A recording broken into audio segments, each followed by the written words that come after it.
Hello everyone, hope you all are doing well these days. I am Erika Sethi, working as Assistant Professor in Chandigarh Polytechnic College, Khadaun. I will be teaching you Basic of Management. So here we start with our pending topic of Unit 3. So our pending topic is Professional Ethics. In this, we will study the concept and need of professional ethics and human values. Ethics क्या होते हैं? पहले ये सोचो. Ethics क्या होते हैं? नीति. एक कोई काम करने की या कुछ भी हम लाइफ में कुछ भी अपने लाइफ में पाना चाहते हैं तो उसके लिए हम कुछ ना कुछ सोचते हैं ना कि हम इस एथिक्स से चलेंगे. एथिक्स क्या होते हैं? जैसे आपने सुना होगा एक कि चाणक्य नीति. व्हाट इज नीति?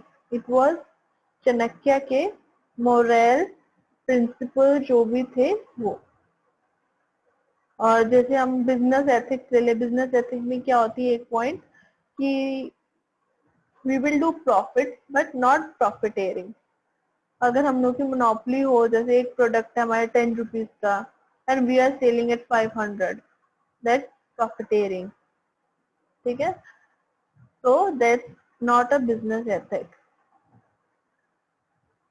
So we start with professional ethics. Hope ethics का मतलब सबको समझ आ गया हो. जैसे हम पढ़ते भी हैं अपने हिस्ट्री में कि हिंदी में जिन्होंने पढ़ी होगी हिस्ट्री उन्होंने ये पढ़ा होगा कि उनकी नीति ये थी, राजनीति, पॉलिटिक्स एथिक्स, है ना, लड़ाई करने के एथिक्स, वॉर एथिक्स. तो अब हम प्रोफेशनल एथिक्स पढ़ते हैं क्या होता है. Just a second, I start screen share, slideshow.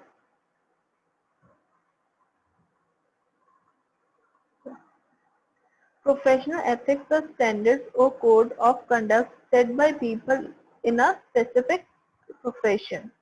एक ethics, professional ethics जो क्या है, एक स्टैंडर्ड्स है या फिर कोड ऑफ कंडक्ट है जो सेट करे जा रहे फॉर अ स्पेसिफिक प्रोफेशन के लिए. ठीक है? जो code of ethics is a part of the expectation of those involved in many different types of profession. Code of ethics क्या है? वो डिफरेंट है और एक्सपेक्टेशंस जो है कोड ऑफ एथिक्स वो हर एक प्रोफेशन से वेरी करते हैं.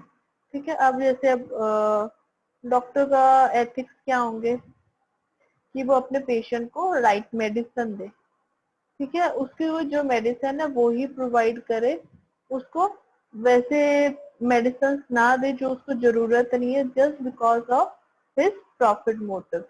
ये सब क्या है? एक एथिक्स है. हर कोई ये चाहता है कि जो लोग आते हैं हमारे पास as a client, as a customer, business में, वो क्या कहते हैं, हमारा एक उनके ऑनेस्ट रहे, वो हमारे लिए ऑनेस्ट रहे और हम उनके लिए ऑनेस्ट रहे. हम उनके लिए ऑनेस्ट रहेंगे तो क्या है, एक हमारा प्रोफेशनल एथिक है to be honest with our customers. Okay? अगर हम वर्क अच्छा करेंगे, हमारे वर्क प्लेस में हम एक प्रोफेशनल एथिक्स से चलेंगे तो हमारा वर्क एनवायरनमेंट क्या होगा, बहुत अच्छा हो जाएगा. Okay? So I have already told in last video also in unit 3 part 1 video that respect and honesty is very important in work environment, your work culture. Respect and honesty are two main components of professional ethics. So here I am giving you an example. जैसे अब एक जो boss है वो तो ये कहेगा मैंने करा, और एक पर जो बॉस जो एक लीडर बन के काम करेगा तो वो क्या कहता है, हमने करा ये काम, ये हम सबने ये काम मिलके करा. कभी कंपनीज में आपने देखा होगा तो क्या होता है, उसमें काम किसी ने करा होता है और नाम किसी का लगा के भेज देते हैं.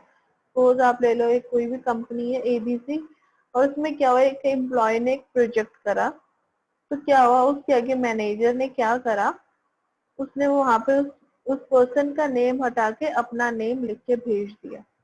ये नॉट एथिक। इसमें क्या है, उसके ऊपर से उसके सबॉर्डिनेट का ऑनेस्टी जा रही है और उन्हें वो रिस्पेक्ट भी नहीं दे रहा है। So it is very bad habit, very bad culture. उस बिजनेस की ग्रोथ कभी भी नहीं हो सकती। उस डिपार्टमेंट किसी डिपार्टमेंट का वो मैनेजर ऐसे करे, वो डिपार्टमेंट फेल हो जाएगा। तो नीड ऑफ प्रोफेशनल एथिक्स। अब यहाँ पे हम नीड ऑफ प्रोफेशनल एथिक्स को पढ़ने के लिए हम एग्जांपल लेके चलेंगे सीपीए का। ओके, तो इसके अंदर क्या क्या है, responsibility to service public, complex body of knowledge, need for public confidence and standards of admission. CPA. CPA is certified public accountant. अब पब्लिक जो सर्टिफाइड पब्लिक अकाउंटेंट है उससे क्या सर्विस है, किसी कंपनी का है या फिर एक कंपनी के एक अकाउंटेंट के पास 2-3 कंपनी का भी वो अकाउंट संभाल रहा होता है, तो वो क्या रहता है कि उससे क्या रिप्रेजेंटेटिव है पब्लिक के लिए।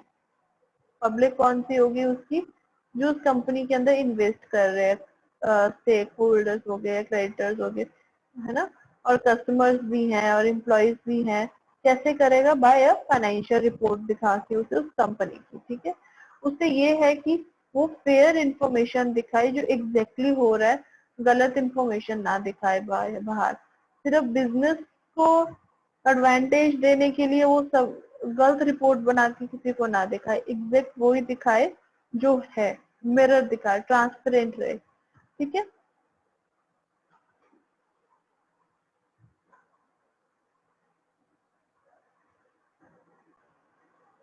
और ये सब काम वो कैसे करेंगे, सर्व कैसे करेंगे पब्लिक को, कि वो किसी के इधर ना हो कि भाई क्रेडिटर्स बोले नहीं भाई इनका तो हमने बहुत पैसे देने, इनके लिए तो गलत रिपोर्ट बना, उनका हो क्या नहीं, बायस, बायसनेस, समझ गए हो, कि हमने इनजस्टिस नहीं होने देना, ठीक है।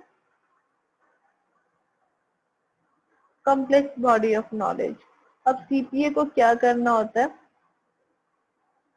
कभी कभी हमारे गवर्नमेंट के रेगुलेशंस में चेंजेस आते हैं, तो क्या रहेगा, उसे उसी के अकॉर्डिंग अकाउंट बना हुआ है। जैसे पहले हमारे टैक्स अलग अलग अलग अलग लगते थे, अब टैक्स क्या हो गया, सिर्फ जीएसटी हो गया, तो एक चेंज ही आ गया गवर्नमेंट का, तो उसे वो स्टडी करके उसके अकॉर्डिंग बिजनेस एनवायरनमेंट जो अब करंट हो गया उसके अकॉर्डिंग ही वो अपना अकाउंट्स प्रिपेयर करे, ठीक है। Need of public confidence. कोई भी प्रोफेशन है उन्हें पब्लिक का कॉन्फिडेंस चाहिए होता है, चाहे वो डॉक्टर है, चाहे वो सीए है, चाहे वो इंजीनियर्स है, ठीक है। सबको एक पब्लिक का कॉन्फिडेंस चाहिए चाहिए होता है। विदाउट कॉन्फिडेंस पब्लिक का वो कुछ भी नहीं कर सकता है। अगर एक डॉक्टर है वो काम करना चाहे, अगर उसके ऊपर लोगों को विश्वास नहीं है तो कोई आएगा उसके पास काम करने, नहीं आएगा। और सीपीए में अगर उसके पास उसके ऊपर किसी का ट्रस्ट नहीं है, पब्लिक कॉन्फिडेंस नहीं है, तो कोई वो ऑडिट ऑडिट कर पाएगा किसी चीज की, नहीं कर पाएगा। कोई आएगा ऑडिट करवाने, नहीं आएगा। इंश्योरेंस, कोई इंश्योरेंस देगा नहीं, नहीं तेरा काम ठीक है, तेरी मतलब टैक्स तेरा ठीक पे हो रहा है, सब हो रहा है, उसको विश्वास नहीं होगा, वो दूसरे टैक्स से वो दूसरे सीपीए के पास जाएगा, वही मेरा काम चेक करके दे। तो एक कॉन्फिडेंस होना चाहिए पब्लिक का आपके ऊपर। Standard of admission. सीपीए के लिए क्या मिनिमम स्टैंडर्ड है, उसकी एजुकेशन, ट्रेनिंग और एक्सपीरियंस, वो उसने सारे एग्जाम पास करे हैं या नहीं करे, उसके पास नॉलेज है या नहीं है। सेम एज डॉक्टर, डॉक्टर में भी आपको क्या होता है, आईएमएस से पूरा आपका सर्टिफाइड होना चाहिए। आपको पता ही होगा कि आईएमएस से सर्टिफाइड ना हो तो वो डॉक्टर की डिग्री वैलिड नहीं होती है, ठीक है। तो इसलिए तो इसलिए हमें हर एक चीज ध्यान रख के अपना काम करना है कि अगर हम अकाउंटेंट का काम करने जा रहे हैं, अगर हम सीए में जा रहे हैं तो हमारे पास सीए का भी एक सर्टिफिकेट होना चाहिए चार्टर्ड अकाउंटेंट की तरफ से। ठीक है, तो ये सब चीजें हमारी मैटर करती हैं, that is standard of admission. अब हम पढ़ेंगे ह्यूमन वैल्यू। अब इसमें क्या है, ह्यूमन वैल्यू में स्ट्रॉन्ग वर्क एथिक। इसके अंदर क्या है, जो एम्प्लॉयर्स हैं, ठीक है, वैल्यू एम्प्लॉयज, उन एम्प्लॉयज को वैल्यू करेंगे जो काम करने का मन करेगा जिनका, और जो वर्क करेंगे, जिनको जो टाइम टास्क, जो टाइम दिया जाएगा टास्क कंप्लीट करेगा, विद इन दैट टाइम वो काम कंप्लीट कर लेगा। और क्या करेगा, कोई एक्स्ट्रा कुछ नई चीज करके दिखाएगा। देखो देखो, I have done this project also plus I have done this thing also. ठीक है, तो उसका इम्प्रेशन क्या होगा, बहुत अच्छा होगा, तो उसके प्रमोशन के चांसेस क्या होंगे, बहुत ज्यादा होंगे। तो वो पॉजिटिव एटीट्यूड रखेगा अपने काम के लिए। ठीक है, डिपेंडेबिलिटी एंड रिस्पॉन्सिबिलिटी। अब एम्प्लॉयज अपने काम पे आ रहा है, अगर सपोज कभी किसी की कोई प्रॉब्लम हो जाती है, ड्यू टू कोई पर्सनल इशू है, तो वो उसको लेट आना होता है। शिफ्ट, जैसे उसकी मॉर्निंग की शिफ्ट है, अब वो मॉर्निंग में शिफ्ट नहीं कर पा रहा है ड्यू टू सम इश्यूज, वो अ, अपने मैनेजर को कह सकते हैं कि सॉरी सर, आज मैं नहीं आ सकता हूँ ड्यू टू सम रीजन, आज मेरी हेल्थ सही नहीं है, तो प्लीज मेरी शिफ्ट चेंज कर दो। If you have a good positive impact on your manager, तुम खानेबाजी उनके सामने नहीं करते हो, तुम ऑनेस्ट हो, तुम उन्हें रिस्पेक्ट देते हो, 100% वो आपकी शिफ्ट को चेंज कर देंगे फॉर अ रीजन। ठीक है, लेट लेट का रीजन, अगर कोई लेट हो गया, अगर आपका अच्छा आपका बिहेवियर अच्छा है, आप रिस्पॉन्सिबल हो, तो वो आपकी लेट का भी रीजन वो एक्सेप्ट करते हैं। अगर आपको कोई ट्रस्ट नहीं है, आप रिस्पॉन्सिबल नहीं है, तो कोई भी आपके ऊपर ट्रस्ट नहीं करेगा कि आप लेट क्यों आ रहे हो, क्यों आप काम नहीं कर पा रहे हो, कोई भी आपका रीजन नहीं सुनेगा। ठीक है, possessing a positive attitude. Positive attitude क्या, थ्योरी हमने वाई जो पढ़ी थी वो सब काम यहाँ पे आ रही है हमारी, थ्योरी एक्शन थ्योरी वाई, ये थ्योरी वाई के ऊपर हम सब पढ़ रहे हैं। ये हमारा एक पॉजिटिव एटीट्यूड है, हम काम करने के लिए मोटिवेटेड है और अपना काम एक स्पेसिफाइड पीरियड में हम उसे खत्म कर रहे हैं, और जो भी हमारे पास चैलेंजेस आ रहे हैं, हम उन चैलेंजेस को एक्सेप्ट करते हुए सब काम कर रहे हैं। अब हम लोग देते हैं एम्प्लॉय ऑफ द मंथ, वो क्यों देते हैं कि वो एक तरह से रोल मॉडल बने, सब उसको देख के काम करे कि वो बंदा पंचुअल है काम पे आने के लिए, अपना काम टाइम से कर रहा है, अपने रोल्स एंड रिस्पॉन्सिबिलिटी को अच्छी तरह समझता है, पॉजिटिव है अपने काम के लिए। तो इट्स अ पॉजिटिव एटीट्यूड है उस बंदे का, तभी हम उसको क्या दे रहे हैं, एम्प्लॉय ऑफ द मंथ। उसको देख के बाकी सब भी एक तरह से थोड़ा सा कंपटीशन लेके उसे देखते हुए काम करें। ठीक है, अडेप्टेबिलिटी। अडेप्टेबिलिटी क्या है कि अगर हमारे वर्क प्लेस पे कोई चेंजेस आ रहे हैं, सपोज अब बैंक में हुआ था, वर्क पेपर से नहीं कंप्यूटर पे आना था, तो उन्हें अडेप्ट करने में कितना मुश्किल हुआ था। वहां पे थ्योरी एक्स वाले बहुत लोग थे जो अडेप्ट नहीं करना चाह रहे थे इस चीज को, उनको अडेप्ट करने में बहुत प्रॉब्लम हुई, बट जो थ्योरी वाई वाले थे उनको अडेप्ट करने में इजी गया, क्यों, वो कुछ लर्न करना चाहते थे, they want to grow. Theory X वाले मुसीबत के लिए करा क्योंकि हमारी जॉब ना चली जाए। ठीक है, तो अडेप्टेबिलिटी होनी चाहिए हमारे अंदर। अडेप्टेबिलिटी एक और वे में भी होनी चाहिए, तो वर्क प्लेस में हमारे कुछ चेंजेस हो रहे हैं, कुछ नई तरीके से हम काम कर रहे हैं, तो वो सब अडेप्ट होना चाहिए। जो बैंक का मैंने आपको बताया पेपर से, वो जब कंप्यूटर्स पे गए। दूसरा एग्जाम्पल की अडेप्ट होना चाहिए, जो हमारे को वर्कर्स हैं उनके साथ, हर किसी का देखो बिहेव सेम तो नहीं होता, all are five fingers are not equal. हर एक ऑर्गेनाइजेशन में अलग अलग तरह के लोग होंगे, तो हमें उनके साथ कैसे कोऑपरेट करके रखना है, उनके साथ कैसे पॉजिटिव एटीट्यूड रखना है, तो ये हमारे ऊपर है, वो हमारी हेल्प करें, हम उनकी हेल्प करें, ठीक है. This is also a part of adaptability. Honesty and integrity. अब मैंने आपको पीछे भी बताया बात की honesty is must for on professional ethic person, right. जिसके अंदर प्रोफेशनल एथिक है उसके अंदर honesty is the most important part. तो क्या है ऑनेस्टी, कि हम हर एक चीज को ऑनेस्टली बताएं.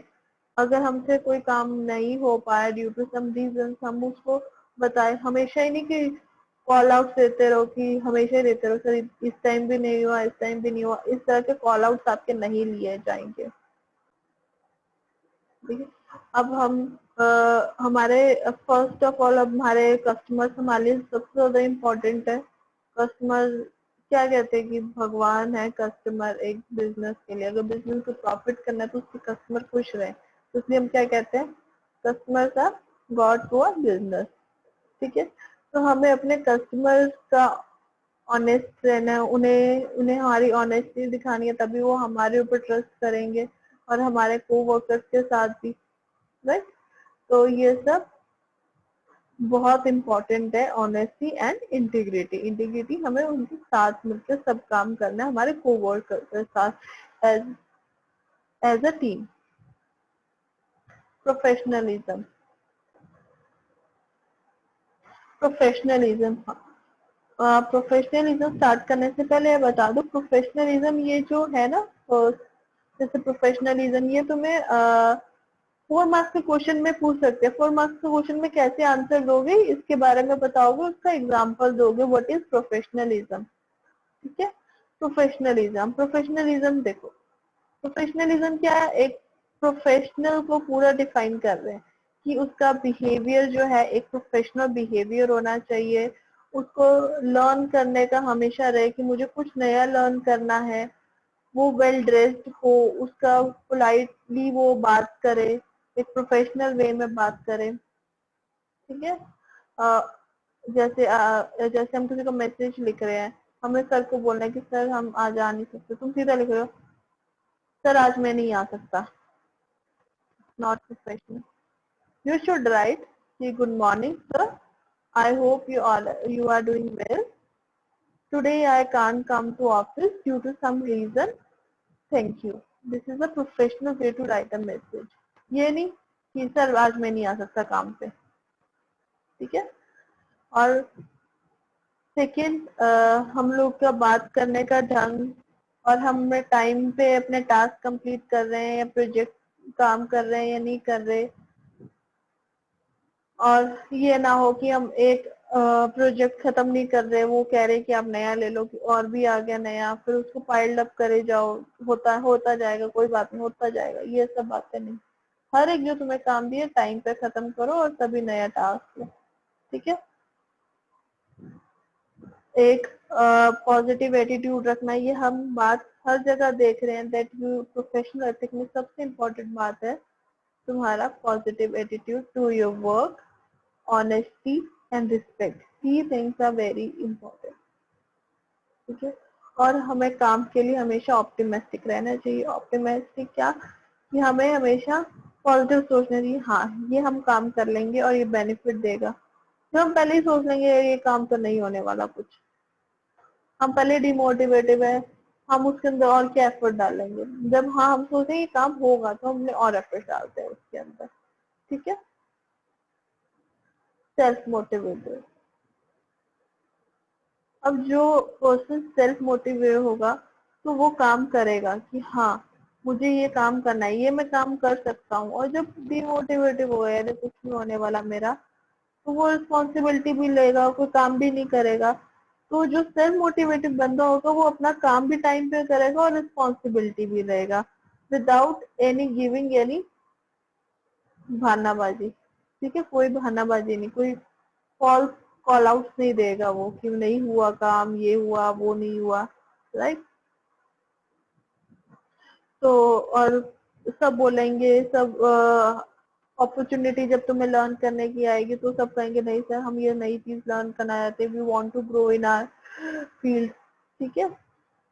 एक स्पोर्टिव वर्क कल्चर बना रहेगा, सब सेल्फ मोटिवेटिव रहेंगे, सब कहेंगे हाँ यार अगर मैं कुछ सीख रहा हूँ तो मेरा कुलीग भी वो सब सीखे। ठीक है, सबके अंदर एक अकम्पलिशमेंट होगा, ठीक है, कि हमने ये काम करना है। Motivated to grow and learn. अब इसमें क्या होगा, देखो दो चीजें इसमें, हम तीन चीजें सीख रहे हैं, मोटिवेशन, ग्रो और लर्न। कि हमारा जो एम्प्लॉय है उसे हमें मोटिवेट करना है। मोटिवेट करना है, अगर वो बंदा मोटिवेट रहेगा तो वो ग्रो भी करेगा और लर्न भी करेगा। एक और बात इसमें आएगी, क्या आएगी, कि अगर हमारा एम्प्लॉय छोड़ के जा रहे हैं, बहुत सारे एम्प्लॉय छोड़ के जा रहे हैं एक डिपार्टमेंट से, क्यों जा रहे हैं छोड़ के, क्योंकि वहाँ पे ग्रोथ नहीं है, वहाँ पे वो कुछ नया नहीं सीख पा रहे। हर कोई एम्प्लॉय को एक ग्रोथ भी चाहिए और उसे कुछ नया लर्न करने को चाहिए। ठीक है, चाहे जो तुम्हारा थ्योरी वाई वाला पर्सन है, who is positive attitude to work, वो भी डीमोटिवेट हो जाएगा अगर उसे ग्रोथ और कुछ नया लर्न करने को ना मिले। ठीक है, तो इसके अंदर एक पॉइंट भी लिखा हुआ है, देखो ध्यान से। The top reason employees leave their employer is the lack of opportunity of career and development within the organization. तो ये सब चीजें नहीं होनी चाहिए, उन्हें अपॉर्चुनिटी मिलनी चाहिए, उन्हें कुछ नया लर्न करने को मिले, उनकी पर्सनैलिटी डेवलपमेंट में हम हेल्प करें, उनकी जॉब को और इंटरेस्टिंग बनाया जाए। ये जो अच्छी ऑर्गेनाइजेशन है, आप हमेशा देखना वहाँ पे दिवाली है तो दिवाली सेलिब्रेशन भी होता है, राइट। उन्हें सेलिब्रेशन में बोला जाता है कि तुम अपनी अपनी एक्टिविटी परफॉर्म करो, तो उन्हें वो मोटिवेशन रहता है कि हमारे जो हमारा जो सिंगिंग है, कोई सिंगिंग में अच्छा है, डांस में अच्छा है, तो हमारी जो हॉबीज है हम वो भी कर रहे हैं, जो हमारा इंटरेस्ट है हम वहाँ पे भी पार्ट कर रहे हैं, तो वो मोटिवेटेड रहेंगे। अगर कुछ नई टेक्निक्स आए हैं उनके फील्ड में, उन्हें हम वो लर्न करवा रहे हैं, ठीक है, तो ये सब चीजें क्या है, उनको मोटिवेटेड रखेंगे, वो उस ऑर्गेनाइजेशन में काम करना चाहेंगे। मोटिवेशन कैसे दोगे? बाय गिविंग देम प्रमोशन और by giving them bonuses, promotion bonuses, और उसके बाद तुम उन्हें जॉब सिक्योरिटी प्रोवाइड कर रहे हो, या कह रहे हो कि जो इस बार अच्छा वर्क करेगा, एम्प्लॉय ऑफ द मंथ होगा, उन्हें हम एक हॉलीडे पैकेज देंगे। तो ये सब चीजें हैं एम्प्लॉय को मोटिवेट रखने के और उन्हें ग्रो कराने के और उन्हें लर्न करने का। ठीक है, so thank you, have we finish with the unit 3।